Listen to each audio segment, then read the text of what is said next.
Welcome to Women Entrepreneurs Radio. I'm your host, Aprille Reed.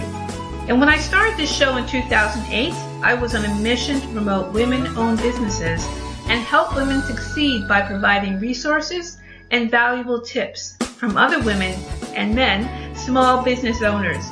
In each interview, my guests speak openly about their triumphs, the scary times, and tough decisions they had to make along the way. Women Entrepreneurs Radio is about showing women how to harness their natural strengths to achieve success on their own terms.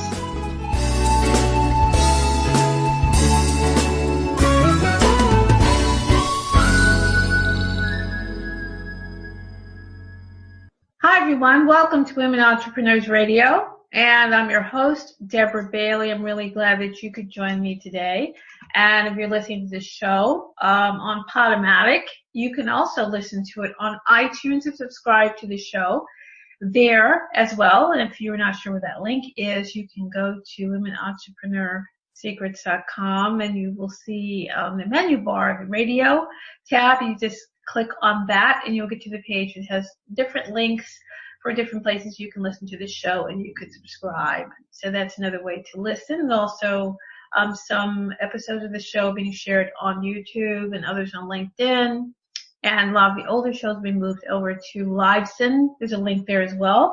So some newer ones are there as well, but there's a link there that you can also listen from there. So there's all different places that you can listen from. And if you're on iTunes, if you like what you hear, I hope that you will leave a review there for the show. That will help the show be found by other listeners. Or also, please feel free to leave feedback on the Women Entrepreneur Secrets blog and let us know what you would like to hear, any topics of interest to you. That would be really great. So I hope that you'll do that.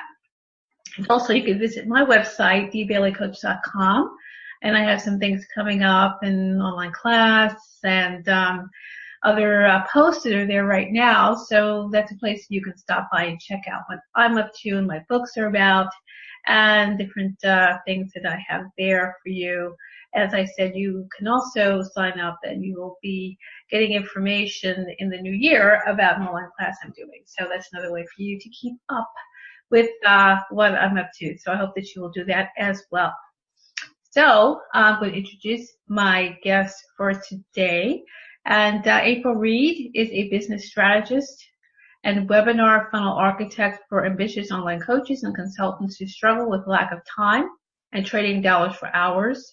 Aprille helps her clients scale their business with webinars that consistently make them more sales and break the income ceiling so that they can have the income to do whatever they want. Aprille is also a certified social media and community manager and tapping into wealth coach. And with over 8 years of entrepreneurial experience, Aprille's clients have been able to achieve success with business clarity, building their email list, and selling high-ticket packages with high-ticket funnels.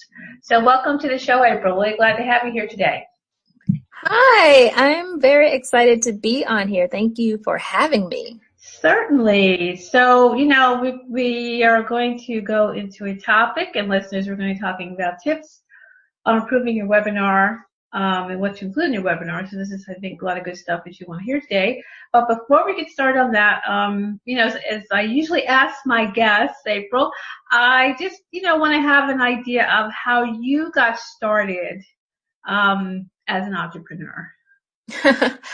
Well, basically, it feels like I've always dibbled and dabbled in business from home interiors. I don't know if you remember home interiors. I think, were they the ones that sold like paintings? Yeah, they sold the paintings on the wall. They sold the figurines, the little knickknacks. Yeah. Yes. So I did that. I did a little Avon and I did Scentsy, and I just feel like I've always, since I was 18, just been someone who has always tried to create a little extra side income. But, back then, mindset had me pretty stagnant on how much I I could learn or earn, sorry. Mm-hmm. And so I never really took business seriously, and it was always like a side hustle or whatnot. Mm-hmm. And then about, let's see, I would say 2016, when I had my third child and had to leave him for a business trip at 7 weeks, I was like, something needs to change. I don't know what I have to do. I need to be able to make enough income where I could leave my 9 to 5 for good. And I didn't quite know exactly what I wanted to do. At the time, I had started a business called Photo Remixes, where Mm-hmm. I would take people's, their home photos that they took of themselves and events and put them on a DVD and add the music and the special effects. And so it was like a 10-minute or 20-minute video montage of their memories. And I was dabbling in that, but I still wasn't taking it to new or higher heights. Mm-hmm. Like I said, until 2016, where it was like, okay, I have to do something. I have to be serious. But what I found was the business model that I had that business in didn't really make it scalable. It could have been a scalable business, but how I was doing it, I was still trading dollars for hours. Mm-hmm. And that's when I kind of got into webinars. I wanted to be a coach and coach other photo organizers on what I was doing as far as creating photo montages. And I was on like a ton of webinars, and they were getting me to, buy their thing, their course. Yes. Right? Yes. And so I had purchased my own webinar course, and I loved it. I quickly created a webinar, but again, that mindset thing again, I don't think I did the webinar as soon as I had it finished. I was kind of scared. What if I can't get people on my webinar? What if I can't convert it? All this, all that. But then, one day I just bit the bullet. I set a date and I announced it to Facebook, the world. And I was stuck. I had to deliver.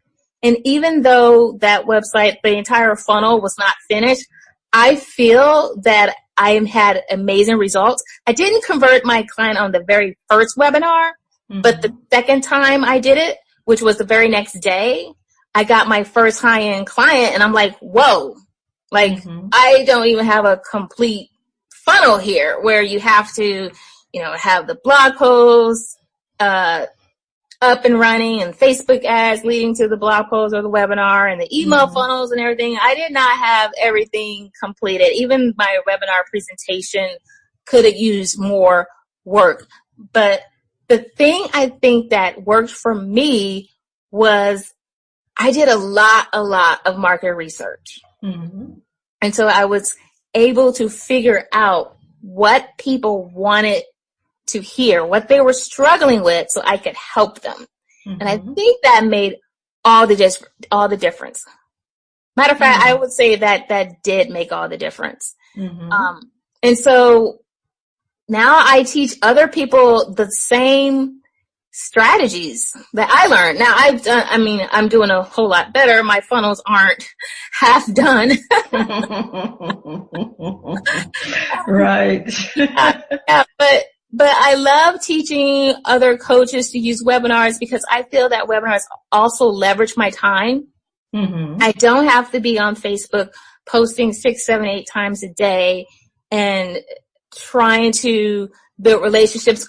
Although I say building relationships is important, but webinars just speed that up a lot.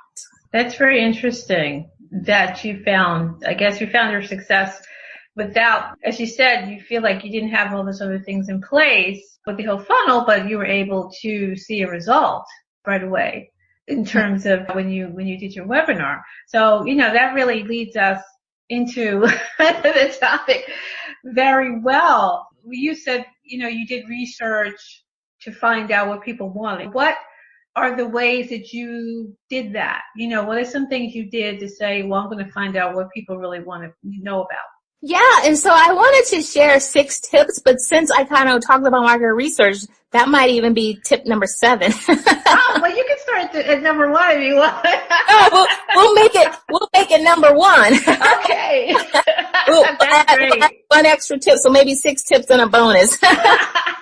That's fine. But we could always use more information. Yeah, exactly. Definitely want to do your market research. Now, I know market research isn't sexy. People don't want to do it. They're scared to get people on the phone. And it just seems easier to wake up one day with a bright idea. Oh, I know I'm going to do this course because Sally Sue made a killing on this course, and I know just as much as she does, so I'm going to do the exact same thing. And there's an ego trip, I like to call it, an ego trip, that what your clients are thinking. Mm-hmm. And you have to talk to them. You have to ask them, because whoever, Sally Sue, who I'm making up, is marketing to her people. And her people aren't your people. You have your own tribe, or maybe you don't even have a tribe. So you really need to understand what it is that your people are struggling with right this second, right now. And it can't be that's good to know, but I probably would not invest in that. I think we all have that pain point, that it is a pain point, mm-hmm. But when it takes action, it's like, I don't really need to work on that right now. Mm-hmm. So you really want to go after those people that have those pain points that are keeping them up at night. It's a struggle. It's urgent. It's expensive to them, and expensive could be monetary, or expensive could be just costing them sleep. And they need the solution like yesterday. If you could find someone who's struggling so bad to the point that they need this solved yesterday, it becomes so much easier for them to be on your webinar, and it becomes so much easier for you to hand them the solution that they so desperately want. Mm-hmm. So I would say definitely do your market research, and this could be, active research is the best, and I'll explain that in a minute, but passive research is, one way you can do passive research is the Amazon hack, where you go on Amazon, you search your topic, and you read the reviews of what other people have said about the topic, like what was missing. And then you create a program or a coaching package that addresses those pain points, or you create a webinar topic that addresses those pain points. Mm-hmm. The active way is to go to social media, go locally. It could be a relative. It could be anybody who you feel represents your ideal client, mm-hmm. and asking them targeted questions to understand what is their most need right now, their biggest struggle, and their biggest objective. And I find when you do that, how can you fail? They're telling you exactly what they want. So when people are working with clients and they're thinking, well, I already know what my people want, it seems like it would be really hard to get through to them that they don't. Right. It would be hard to get through to them that they don't. So that's probably a whole other topic of people who are just so sure that they know what people want to hear. So they're just going to push that message no matter what. But I think also an interesting thing to look at is people who are starting out in webinars, and you work with people who are just starting as well, I'm sure, as other people who already or established, but if they're looking at these other people out here doing things, they're thinking, well, I should just do what they're doing. You know, do you hear that often from people who just think they should just copy whatever they think is hot at the moment? It is a strategy to find someone who's killing it in the same industry as you and to model what you see. There's no reason to reinvent the wheel, but at the same time, that's building a business structure per se, not figuring out what your particular clients need. So, good point. Mm-hmm. Maybe that's being pushed too much and it's kind of a gray area and people are thinking, okay, well, if we are the model, then let's model. But no, please do market research. Mm-hmm. And you know what? It's never a one and done. So even when you have your client, you're still asking questions. And I find it when my clients, if I give them information and they're asking me like a follow-up question on the information I just sent them, that's market research for me. It's like, okay, you shouldn't be asking me this follow-up question. I gave you the information. It's something you should have acquired. That knowledge is something you should have acquired with the information I sent you. So this lets me know I need to do a better job with the information I'm giving out there. I mean, you can't ever get rid of all questions, but this is just one way of keeping your ears to the grind to always be doing market research, even when you're not actively trying to get people on the phone. Mm-hmm. Well, that makes sense. You always have to be seeing what's going on, be aware. That's very, very true. So what are some other tips you could share? Okay, so the first tip I was going to say is pretty simple, and it was to do a webinar. Now the reason I say that is because I've talked to so many people that want to do a webinar, but don't do a webinar. And you can't have a successful webinar if you don't do it. So step number one is just do it. Because webinars, I find, is the fastest way, or one of the fastest way to scale your business, to grow your business. And if you are afraid of being on video, you don't have to, or if you just don't want to do all the work of creating a presentation, you can do the webinar's cousin, which is a teleseminar, which is all on a phone line. But just get out there. And a lot of times it's fear that people don't do their webinars, but it's not going to be perfect the first time around. You probably won't get a sale the first time around. You could, but generally not. And waiting for your webinar to be perfect because you're going to keep tweaking it and tweaking it and tweaking it, that's that ego thing again. You're not going to know when your webinar is perfect. The people who are attending your webinar are going to tell you when it's perfect because they're going to be showing up live and they're going to be converting. That's how you know you have a perfect webinar. And so if you don't start today, and the chances of your webinar not converting, not being at its best is a high percentage, why not get that out of the way, start it today, and then week by week, tweak this, tweak that, instead of waiting 6 months and then you learn, oh, my webinar is not converting. So just start the webinar. That's tip number one. Which kind of leads to tip number 2, which is webinars are never a one and done. So if you do the first one and it doesn't pan out like you thought, you didn't get as many signups, you didn't sell anything, or nobody showed up live, you have to do it again. And it's easy to get discouraged and throw in the towel.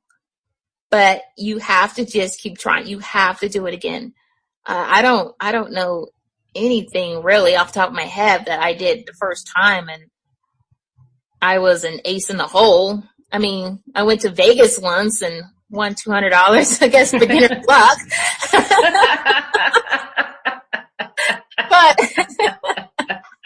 But I mean, as far as honing my craft, like, no, I can't remember anything off the top of my head that didn't require third, fourth, fifth, sixth try. That's another good point, because I'm sure there's people that think, well, I'll just do this one and then that's all I have to do. Right. Exactly. And there's something that's really popular. It's called the on-demand webinar, which is just a cool way of calling a recorded webinar or an automated webinar. Mm-hmm. And a lot of people well, I shouldn't say a lot, but there are people that are recording their webinars to themselves. They don't have an audience, and then they are sending traffic to that recorded webinar. I encourage going live first, because if you start your first one recorded, and yeah, it may be scary and you're nervous, and I guess recorded is better than just not doing it, but I really want to encourage people to start off live so that they can get that feedback. There is a lot of, from what I've seen, people talking about doing recorded webinar and their funnel and all this kind of thing. So it sounds like you're recommending, at least for the person just really starting out, trying to get a feel for what they're doing and what their audience wants, that they really need that live participation or interaction. Oh, yes. Yes, definitely. And also live is just, when you take the fear aside, it's a lot easier to be present and engaged because you know that people are listening to you. Mm-hmm. When it's recorded, you don't know if you're sounding monotone unless you listen to the recording later, or boring or anything of the sort. But there's just a bigger energy that just naturally comes when you're live and you know that you have to present. Well, that does make sense, because I think sometimes if people do all these things and think that they could just have them running in the background and they don't really have to do anything else. Yes. Yes. Or they're afraid to, or reluctant, whatever the best word is, to really interact with people, various reasons. People are nervous, afraid of rejection, afraid of whatever. And I think for some people, the idea that, I can just have all these things running and I don't have to really get involved until the very end, maybe, if that's how your funnel's set up, maybe someone sets up a call or something. I think for some people that seems kind of reassuring that, I don't really have to actively be involved. True. And I think that's a thing that personally I would discourage, and I think it's good you're talking that people, saying that people should have some kind of interaction and do it live, because just that idea that gets kind of sold to people that they can just have all this running kind of takes them out of the equation, even in terms of really making those connections with individuals. And that's something I think people shouldn't forget. So what are some other tips? I kind of brought this up about a couple of minutes ago, mm-hmm. but the flow of the information you present is also important. So you want to make sure you're not, so whether you're doing a recorded or not, you do want to make sure you're not sounding robotic or or choppy or clunky, or if you're reading your notes, you don't sound like you're reading your notes. Your presentation slides, your PowerPoint or your Keynote, whatever, your Google Slides, may be beautiful, but it's going to be such a distraction if you just sound like the dry eyes guy or something. Oh my God. Well, you're right. If people just sound like they're just going through the motions and they're not really engaging, and people are just going to tune out. They're going to be bored. They're not going to listen. They're not going to stay and listen to something like that. So that's another good point. Oh, yeah, and I just thought about someone who she's a professor, and so she gives lectures, and she was trying this webinar thing for her business, and she says she was presenting her webinar the same way she does her lectures. I don't know if you can imagine. And the engagement, which I am going to talk about engagement after this, but the engagement was low and no sales, just crickets. And so she learned on her own, like, I can't talk to, even if they're students on my webinar, I can't talk to them on the webinar the same way I talk into a classroom. And I was thinking, like, yeah, when you're in a classroom, you kind of expect to be lectured, but you want to be entertained and educated on a webinar. And when she switched up her flow, and it wasn't just all lecturing, she got so much more engagement and was able to scale her business. So it's very, very important. It's not just, and really when you add all these tips together, they're congruent. They make your webinar the best it can be. So other than the market research, I can't really say any one of them stand out. Just do them all. Mm-hmm. But yes. Doesn't matter if your slides are the most hottest thing since French toast. You want to make sure your flow is good and that you're present and you're there and you're excited to be there, which kind of leads to the next tip is just audience engagement is important. You do want to break it up and not be kind of like how we're conversating. I mean, how boring if I just was on here. Yeah, tip number 1 and tip number 2 and tip number 3. I mean, I would probably be putting people to sleep. So just breaking up that conversation with questions and sometimes even getting on your webinar a little early and addressing the early attendees that hop on and just, hey, how's it going? How you doing? How's the weekend going? Or how's your morning been so far? And just really getting that audience engaged because, as you know, friends buy from friends, and it's that know, like, and trust factor. Yeah, and that's very true. I think that just the engagement is very, very important for people to know that that person is something they can relate to, someone who they can really say, okay, that person gets me, they get what I'm talking about, they understand this is a problem I have. And yeah, lecturing, I mean, you really don't want that kind of thing. No, you don't. Yeah. That's so true. That's so true. You don't really want that. So I totally understand. Nobody's really going to tune in for that. They might, but they won't be back. So that's not what you want either. You know, you want to build those relationships. So, what other tips are we already at? I was just going to say I lost count, but that's okay. Just keep them coming. Yeah. Another thing I find that people struggle with is once they have their content and they're educating, how do they transition into the selling point? Because nobody really likes selling.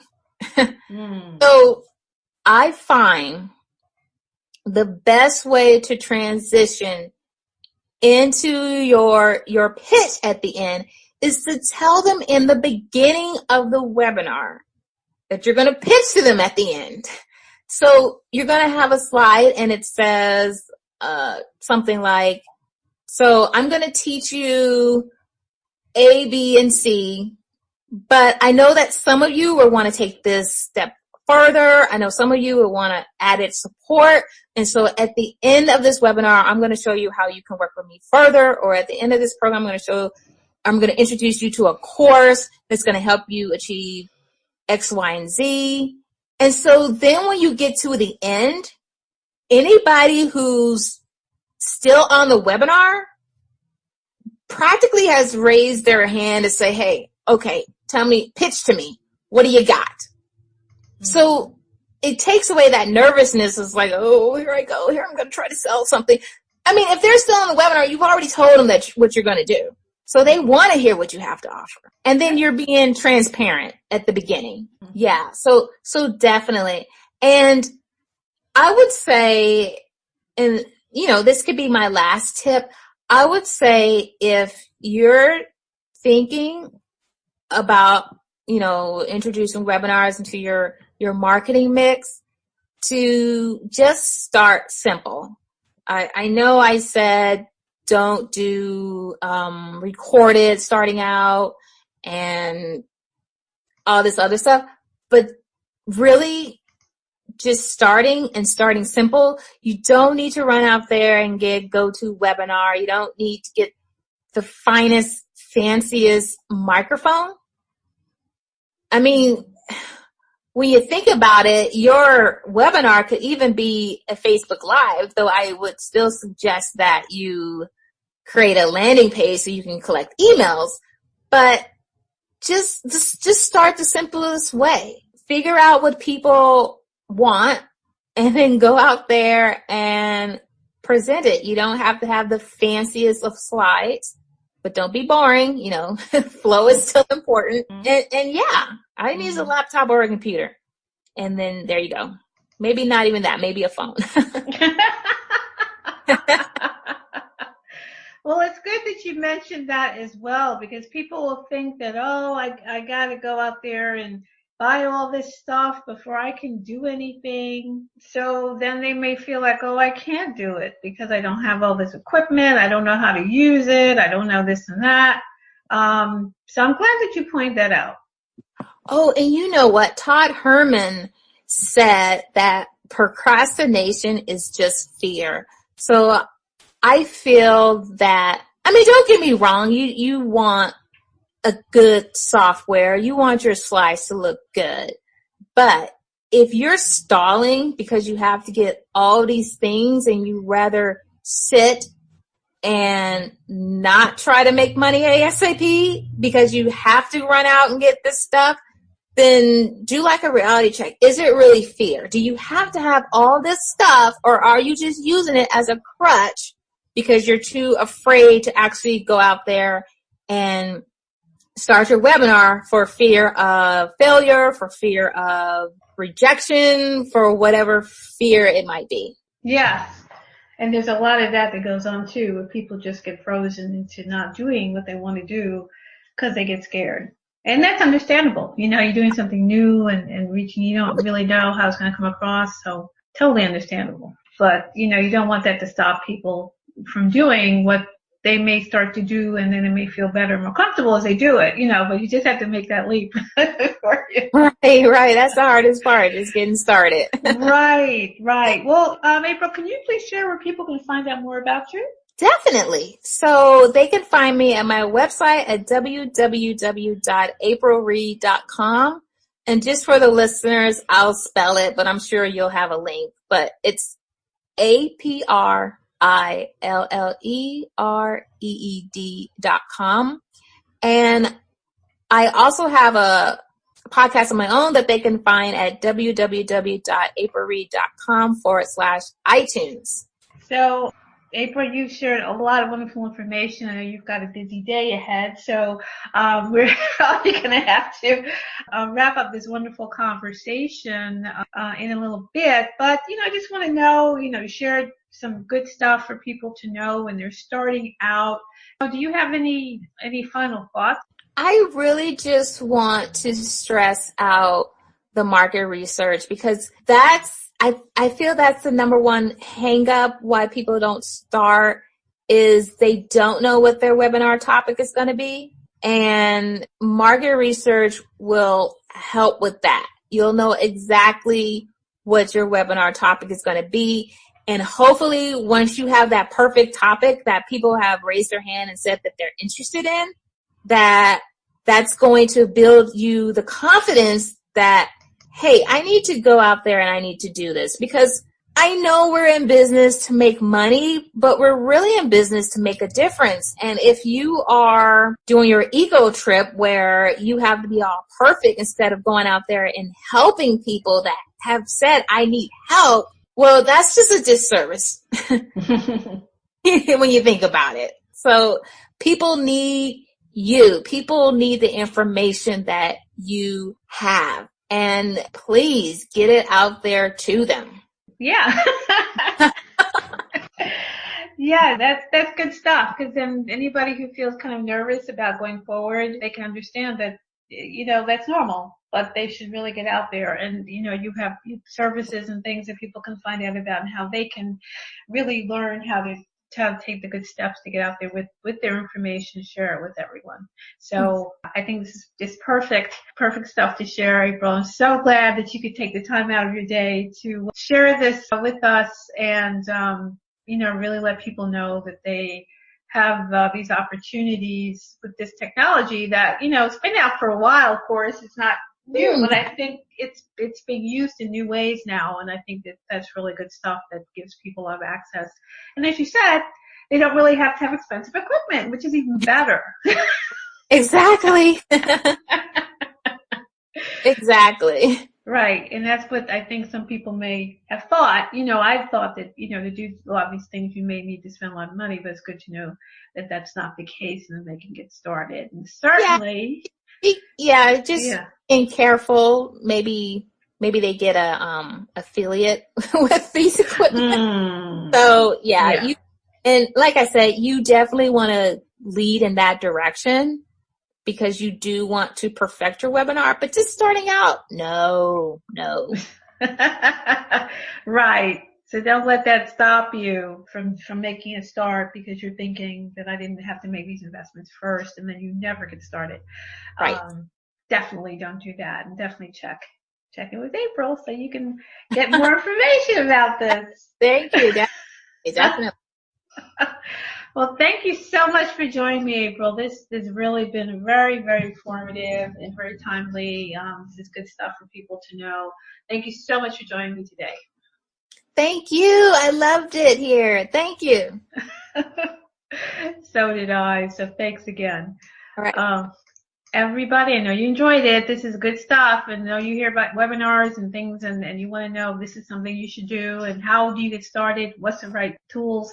Certainly share this with your friends. Check Aprille's website. Check out what she's doing, and, get the information you need so you can dive right in. And so if you have any questions for her, please make sure to reach out to her and just let her know what you'd like to know about getting started with webinars. So once again, it's the Women Entrepreneurs Radio with your host, Aprille Bailey. Thank you so much for joining me, and I'll see you again next time. Bye-bye. Thanks for joining us. You can also join in the conversation on Facebook.com/Women Entrepreneurs and on the website, WomenEntrepreneursSecrets.com. And don't forget to listen in on dvcoach.podomatic.com and on iTunes.